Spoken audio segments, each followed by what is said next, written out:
Array பல்ல விளக்குற என்ன குச்சியில் விளக்குற அப்டேட் ஆகும் அடி பேசுகிற வர காசை மிச்சப்படுத்தாலும் நான் குச்சியில் விளக்குறேன்.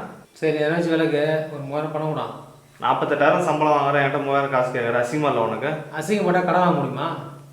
சார் 40,000 என்ன செலவு உனக்கு சொல்லு? ஏண்டா 1.5 லட்சத்து பைக் வாங்கி வச்சுக்கிறேன், 1 லட்சத்து ஐஃபோன் வாங்கி வச்சுக்கிறேன், இதில் இஎம்ஐ கட்டணும்ல. போன வாரம் 1000 வாங்கினேன், என்ன பண்ணாது? கண்ணாடி வாங்கினேன். ம் கண்ணில் தூசி அடிக்குது இல்லை? ஹெல்மெட் வாங்க வேண்டியதுதானே? ஏண்டா 1.5 லட்சத்து வண்டி வாங்கி வச்சுக்கிறேன், ஓட்டுறது யாரும் தெரியவேணா? சரிதான், வந்தாவா போகணும்ல. 48,000மே பத்தல, இந்த 3000 வச்சு நடா பண்ண போகிறேன். ஏண்டா விலைவாசி ஏறி போச்சு, அம்பானி சார் விலையேற்றிட்டாரு, மொபைல் ஈஸி பண்ணணும், வண்டிக்கு பெட்ரோல் போடணும். போன வாரம் கூட லோன் போட்டு கார் வாங்கினேன். கொஞ்சம் கூட மிச்சப்படுத்தவே மாட்டேடா. எங்கே பசங்க ட்ரீட் கேட்டாங்க கார் வாங்கினதுக்கு, அதுக்கு லோனை போட்டு ட்ரீட் வச்சேன். கிரெடிட் கார்டு வச்சிருந்தேன், எங்கே இது? கார்டு வேலை செய்யலடா. பேங்க்கில் போய் பாடுறா. நீ லாக் பண்ணதே அவங்க தான்டா. ஏன்? ஏதோ கார்டு காசு கட்டணுமா, டைம் முடிஞ்சு போச்சான், அதுக்காக லாக் பண்ணிட்டாங்க. எவ்வளோ காசு? 7 லட்ச ரூபாடா. அவங்க கிட்ட அவ்வளோ காசு இருக்குதுடா, என்கிட்ட கொடுத்து 7 லட்ச ரூபா கேட்குறாங்கடா, மனசாச்சு இல்லாமல். பிச்சை காசு. 7 லட்சம் பிச்சை காசா உனக்கு? நானும் அவங்கள காசு கேட்டேன், அவங்க தான் ஒரு 10 ஃபோன் பண்ணாங்க, காசு வேணுமா காசு வேணுமான்னு. நானும் பார்த்தேன், யாரோ ஒருத்தன் காசு கொடுக்குறாங்க சொல்லி நானும் வாங்கிட்டேன். திரும்ப ஃபோன் பண்ணி காசு கேட்குறாங்க, அசிங்கமா இல்லை? யாருக்கு? அவங்களுக்கு. உன்ன மாதிரி இருந்தால் எனக்கு தூக்கமே வராதுடா. எனக்கு கூட தான் தூக்கமே வரல ஸ்டார்டிங்கில், அதை வீட்டை மாற்றிட்டு பீச் பக்கம் போய்ட்டு வீடு வாங்கினேன். காசு? லோன் போட்ட ஹவுசிங் லோனு வந்துச்சு, மாற்றி போயிட்டேன். இப்போ தூக்கம் வருதா? இப்பயும் தூக்கம் வரல, அதுதான் அடுத்த வாரம் அமெரிக்கா போக போகிறேன் டாக்டர் பார்க்கறதுக்காக. அது காசுடா. நம்ம ஊரில் புதுசாக தலைநகரம் வந்துருக்காருல்ல, அவர்கிட்ட 1 லட்சம் வாங்கிருக்கல. 6 வருஷமா வேலைக்கு போற, என்னதான் சேமிச்சு வச்சிருக்கிற?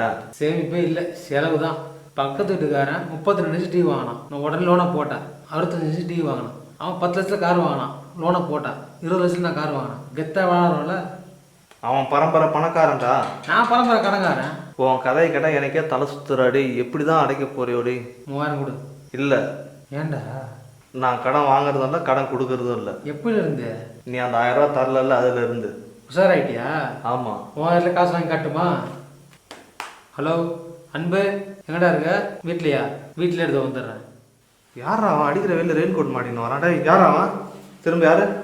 டேய் கத்தாரா நான் தான்டா. நீ என்னடா அங்கே சுற்றி என்னடா ஆச்சு உனக்கு? கடன் தொலை அதிகமாகி போச்சுடா. ரோட்டில் போகிறவரெல்லாம் கூட காசு கேட்குறான். அவன்லாம் யாருன்னே தெரில, அவன் வந்து காசு கேட்குறான்டா என்கிட்ட. முகத்தில் என்னடா ரத்த கரையா? என்னடா ஆச்சு? இது ஏன்டா கேட்குறேன்? என் ஃப்ரெண்டு பொண்ணு எடுத்துட்டு வந்துட்டான். இந்த கஷ்டத்தில் ஏதாவது கடன் வாங்கி அவனை கல்யாணம் பண்ணி வச்சேன். நல்ல விஷயம், அவர் சேர்த்து தாண்டா வச்சிருக்கிறா. அடா போடா, அவன் கூட்டின்னு வந்தது ஏற்கனவே கல்யாணம் பண்ணான். ஆண்டி வீட்டுக்காரன் வந்தான், வெளுத்துட்டான். நானே ஆன்டிபயோட்டிக் போட்டு வந்துக்கிறேன் இப்போ தான். உன் கடன் அடைக்கிறதுக்கு வேறு வழியே இல்லையாடா? இருக்கு. கல்யாணம் பண்ணுறேன், கடன் அடைக்கிறேன். நான் கொடுத்த 1000 ரூபாய் வாங்கினது தானே அந்த கண்ணாடி? போடா, இதுக்கு மேலே அந்த கண்ணாடி எனக்கு தான். கடைசியில் நீ அவன் கூட சேர்ந்துட்டல. நான் இவ்வளோ கடன் வாங்கி கஷ்டப்பட்டுங்கிறேன். சொந்தக்காரனும் கொடுத்து உதவ மாட்டான், கடன் கொடுத்தவனும் காசு கேட்குறான். நீ கொடுத்த காசுக்கு நண்பனி கரடியை பிடிங்கின. போடா, நீங்கள் கொடுக்கலாம் வாங்கியிருக்க மாட்டான்ல. நீங்கள் வட்டி காசு விட்டு கொடுத்து எனக்கு தெருள் நிற்க வச்சிங்களடா பாவீங்களா. நல்லா இருங்கடா. கல்யாணம் பண்ணுறேன், கடன் அடைக்கிறேன்டா. புது மாப்பிள்ள கல்யாணம் பண்ணி கடன் அடைக்கிறேன், அடைச்சிட்டியா? இல்லைடா, கல்யாணம் பண்ணால் கடன் அடைன்னு பார்த்தேன். கடைசியில் கடனை வாங்கி தான் கல்யாணம் பண்ணுற மாதிரி நிலைமை போச்சு. ஏன்டா? தலைக்கு மேலே கடன் ஆகி போச்சுடா. நான் தலைமுறை வாங்க போகிறேன். உன் குடும்பம் என்னடா ஆகுது? எங்கடா எல்லாம் ஃபஸ்ட் நைட்டில் மொத்தம் கேட்பாங்க. நான் கிட்ட மொத்த நகையும் கேட்டு வாங்கி போனேன், எல்லாத்தையும் விற்றுட்டேன். விற்று என்னடா பண்ண? ஆன்லைன் ரம்மி ஆனண்டா. ஏற்கனவே கொஞ்சம் பணம் விட்டு வச்சுருந்தேன், இதையும் அந்த விட்டுட்டேன். ரம்மியும் போச்சு, அவளும் போயிட்டா. ஐயோ, எல்லாம் அரசியல் கட்சியில் சேர்ந்து பெரிய ஆளாக வராங்க. அப்படி ஏதாவது ட்ரை பண்ண வேண்டியது நினச்சி எங்கடா அதுக்கும் 10 லட்சம் பணம் கொடுத்தேன் ஒருத்தங்கிட்ட. மாவட்ட லெவலில் போஸ்ட் வாங்கி தரேன்னு சொன்னான், வாங்கி தரல. இப்போ மாவட்டத்திட்ட ஓடுற மாதிரி ஆகி போச்சு நிலமை. நீ டிப்டப்பாக இருக்காரு, சேவிங்லாம் பண்ணி பெரிய ஆகிட்ட போல. அப்படியே சேவிங் பண்ணி பெரிய ஆள் ஆகிடலாம். நானே உன்னை பார்த்தா பைக்கு லோன் போட்டிருக்கேன். லோன் வாங்கிட்டியா? என்னடா அப்படி பண்ணிட்டேன்?